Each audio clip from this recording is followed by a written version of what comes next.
All right, so we're wrapping up Titus this morning.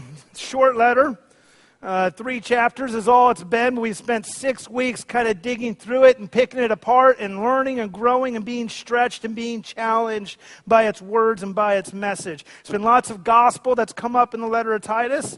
Lots of pushing and encouragement to allow the gospel to work itself out through you and your actions in every facet of your life. Lots of social gospel-y stuff, as I addressed last week. But all in all, there's been a single theme that has persisted throughout our study and throughout this letter, and that's that if you want your faith to grow, you got to mingle and mix and test your knowledge, test the gospel of God's trustworthiness in its ability to stand up to whatever the world throws at you. You got to get out there.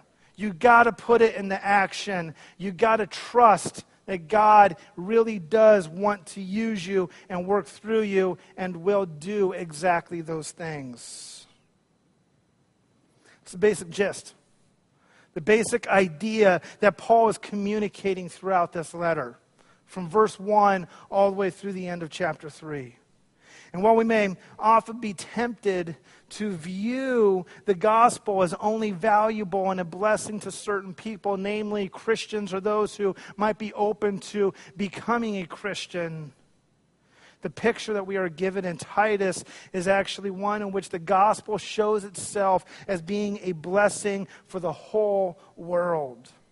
There's a promise that good news is always good news. So I made a reference last week to Abraham in Genesis chapter 12 and the blessing, the promise that God gives to Abraham and his descendants to bless them and to